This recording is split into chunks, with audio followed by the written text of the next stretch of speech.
नमस्कार दोस्तों, बहुत स्वागत है आपका हमारे चैनल आर्मी तैयारी .in में। बच्चों, जैसे कि आप जानते हैं, हम आपके लिए रोज यहाँ पे सोल्जर जनरल ड्यूटी के, सोल्जर ट्रीटमेंट के और सोल्जर क्लर्क के बहुत ही महत्वपूर्ण प्रश्न लेकर आ रहे हैं। इसी के संदर्भ में बच्चों, आज हम आपके लिए एक और नई वीडियो लेकर आ चुके हैं, जहाँ पे आज हम आपके लिए सोल्जर टेक्निकल के बहुत ही महत्वपूर्ण प्रश्न लेकर आ चुके हैं, जहाँ पे हम आज आपको फिजिक्स के, जनरल नॉलेज के और साथ में मैथ्स के कुछ क्वेश्चन कराने वाले हैं। तो आप हमारे साथ इस वीडियो में बने रहें। और साथ में बच्चों, हम आपको ये भी बता देना चाहते हैं, अगर आपने हमारे चैनल को अभी तक सब्सक्राइब नहीं किया तो आप ज़रूर से सब्सक्राइब कर लीजिए, ताकि आपको इसी तरीके की वीडियोस रोज मिल सके।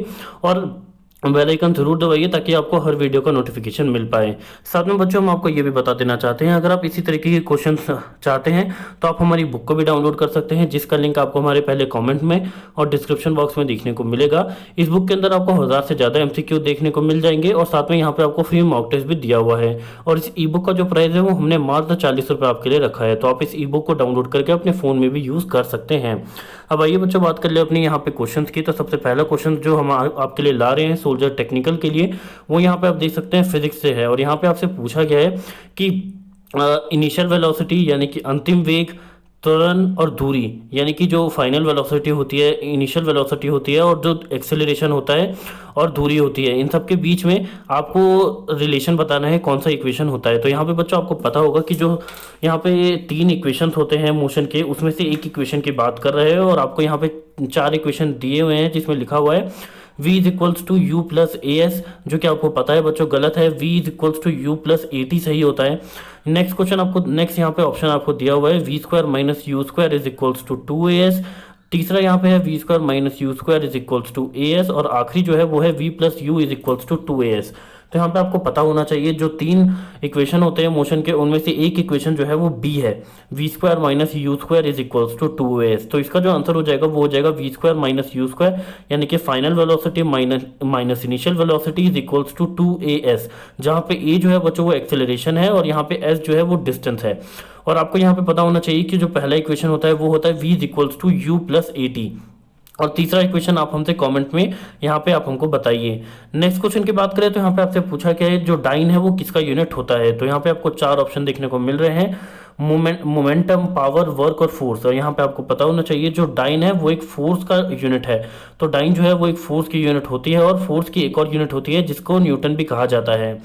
नेक्स्ट क्वेश्चन की बात करें तो यहाँ पे आपसे तीसरे क्वेश्चन में पूछा गया है कि आपको रिलेशन बताना है फ्रीक्वेंसी, वेवलेंथ के, लाइट के बीच में। तो यानी कि आपको जो स्पीड ऑफ लाइट होती है जिसको c कहा जाता है, और यहाँ पे वेवलेंथ जिसे लैम्डा कहा जाता है, और फ्रीक्वेंसी जिसे न्यू कहा जाता है, उन तीनों के बीच का रिलेशन बताना है। तो यहाँ पे आपको 4 ऑप्शन दिए गए हैं, v is equals to c lambda, nu is equal, यहाँ पे wavelength is equals to frequency, यहाँ पे एक और दिया हुआ है lambda is equals to speed of light into यहाँ पे आपको फ्रीक्वेंसी, और जो डी है वहां पे आपको दिया हुआ है c is equals to nu lambda. तो यहाँ पे आपको पता होना चाहिए, जो इसका सही आंसर हो जाएगा वो होगा c is equals to nu lambda, यानी कि जो स्पीड ऑफ लाइट है वो किसके बराबर होती है। तो यहाँ पे वो लैम्डा यानी कि वेवलेंथ और फ्रीक्वेंसी के बराबर होती है। तो यहाँ पे डी इसका सही आंसर हो जाएगा।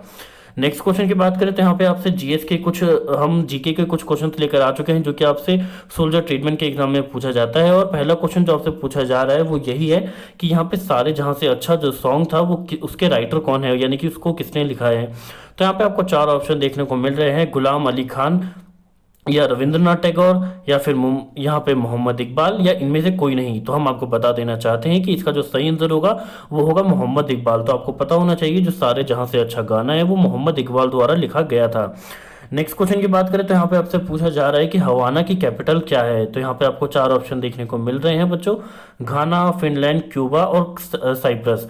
तो यहाँ पे जो इसका सही आंसर हो जाएगा वो होगा क्यूबा। तो आपको पता होना चाहिए, जो क्यूबा है वो हवाना की कैपिटल है। सोल्जर टेक्निकल में आपसे इसी तरीके के क्वेश्चन पूछे जाएंगे, तो आप इसको नोट भी कर लीजिए। थर्ड क्वेश्चन की बात करें तो यहाँ पे आपसे पूछा जा रहा है कि साइना नेहवाल जो है वो कौन से खेल से जुड़ी हुई है। और यहाँ पे आपको 4 ऑप्शन दिए गए हैं, बैडमिंटन, चेस, टेनिस और हॉकी। और ये बहुत ही आसान प्रश्न है, आपको इसका आंसर पता होना चाहिए। जो साइना नेहवाल है वो बैडमिंटन खेल से जुड़ी हुई हैं। अब यहाँ पे नेक्स्ट क्वेश्चन की बात करें तो यहाँ पे हम आपके लिए आज कुछ मैथ्स के भी क्वेश्चन लेकर आ चुके हैं। और आप यहाँ पे देख सकते हैं, सबसे पहला जो क्वेश्चन बच्चों आपसे पूछा जा रहा है वो यहाँ पे कॉस्ट से रिलेटेड है और आपसे पूछा जा रहा है कि यहाँ पे आप देख सकते हैं कि 1 kg राइस का प्राइस अगर 15.5 है तो 4 kg राइस का कितना होगा। तो आपको पता होना चाहिए अगर 1 kg का जो प्राइस है वो आपको 15.5 बताया गया है और 4 kg का आपसे प्राइस पूछा जा रहा है, तो आपको कुछ नहीं करना है, आपको 15.5 से गुना कर देना है 4 का और इसका आंसर आ जाएगा। तो यहाँ पे आप देख सकते हैं इसका जो आंसर आएगा वो यहाँ पे हो जाएगा 62। तो इसका आंसर जो होगा वो यहाँ पे हो जाएगा 62। तो यहाँ पे इन चारों में से इसका जो सही आंसर होगा बच्चों वो होगा 62। नेक्स्ट क्वेश्चन यहाँ पे जो आपसे पूछा गया है बच्चों वो पूछा गया है एरिया ऑफ ट्रेपीजियम के बारे में और यहाँ पे आपको बताना है कि एरिया ऑफ ट्रेपीजियम क्या होता है। और आपको यहाँ पे 4 ऑप्शन देखने को मिल रहे हैं, बी इंटू एच यानी कि बेस इंटू हाइट, या फिर half into base into height, या फिर हाफ ए प्लस बी इंटू हाइट। ए प्लस बी जो है वो पैरेलल साइड्स है ट्रेपीजियम की, जैसे कि मान लीजिए ये ट्रेपीजियम है और ये साइड है ए, ये साइड है बी और ये हाइट है एच। तो यहाँ पे आपसे पूछा गया है कि एरिया ऑफ ट्रेपीजियम आपको बताना है और जो डी ऑप्शन है वो आपका दिया हुआ है half into d one into d two. D one और डी टू जो है वो 2 डाइनल है। तो यहाँ पे आपको पता होना चाहिए बच्चों की जो एरिया ऑफ ट्रेपीजियम होता है वो होता है यहाँ पे half into A plus B into H. तो यहाँ पे जो आंसर हो जाएगा वो हो जाएगा सी। जो एच हो गया वो हाइट है, ए और बी जो है वो यहाँ पे इसकी दोनों पैरेलल साइड्स है ट्रेपीजियम की। तो इसका जो आंसर हो जाएगा वो होगा सी यानी कि half into A plus B into H. Next question की बात करें जो कि हमारा आखिरी क्वेश्चन है और यहाँ पे आपसे पूछा जा रहा है कि अगर एक ट्रेन है जिसकी लंबाई 110 मीटर की है और उसकी जो स्पीड है वो 60 किलोमीटर आपको दी गई है। आप यहाँ पे देख सकते हैं 60 किलोमीटर प्रति घंटा की रफ्तार आपको दी गई है और आपसे बताया गया है कि वो आपसे पूछा गया है कि कितनी देर में वो एक और ट्रेन को क्रॉस करेगी जो कि 170 सेंटीमीटर बड़ी है। तो यहाँ पे आपको सबसे पहले क्या करना है, आप यहाँ पे जैसे ही देखते हैं कि 60 किलोमीटर पर सेकंड में बात की गई है और ट्रेन का जो लेंथ है वो आपको मीटर में दिया हुआ है, तो आपको तुरंत 60 किलोमीटर को चेंज कर लेना है मीटर में। तो और वो कैसे चेंज करेंगे, तो आपको 60 को गुना करना है 1000 से और डिवाइड कर देना है 60 इंटू 60 से। तो यहाँ से आपका निकल जाएगा मीटर में स्पीड और आपको कुछ नहीं करना है। उसके बाद आपको यहाँ पे डिस्टेंस को यूज़ करना है। आपको पता होना चाहिए जो टोटल डिस्टेंस कवर किया है इस ट्रेन ने वो हो जाएगा 110 प्लस यहाँ पे 170 सेंटीमीटर और इसको आपको डिवाइड कर देना है जो आपका यहाँ पे स्पीड आया था उससे। तो जो स्पीड आएगा वो आपको डिवाइड कर देना है और आपका आंसर आ जाएगा। और यहाँ पे जो आपको बच्चों इसका आंसर आएगा वो यहाँ पे होगा 16.8 सेकेंड्स, यानी कि जो डी इसका आंसर है वो सही हो जाएगा। तो हम आशा करते हैं बच्चों आपको हमारी तरफ से इतने क्वेश्चंस का जवाब मिल गया होगा। अगर आपको ये हमारी वीडियो अच्छी लगे तो वीडियो को लाइक जरूर करें और अगर आप इसी तरीके के क्वेश्चन और चाहते हैं तो आप हमसे कॉमेंट बॉक्स में बताएं। धन्यवाद दोस्तों, जय हिंद, जय भारत।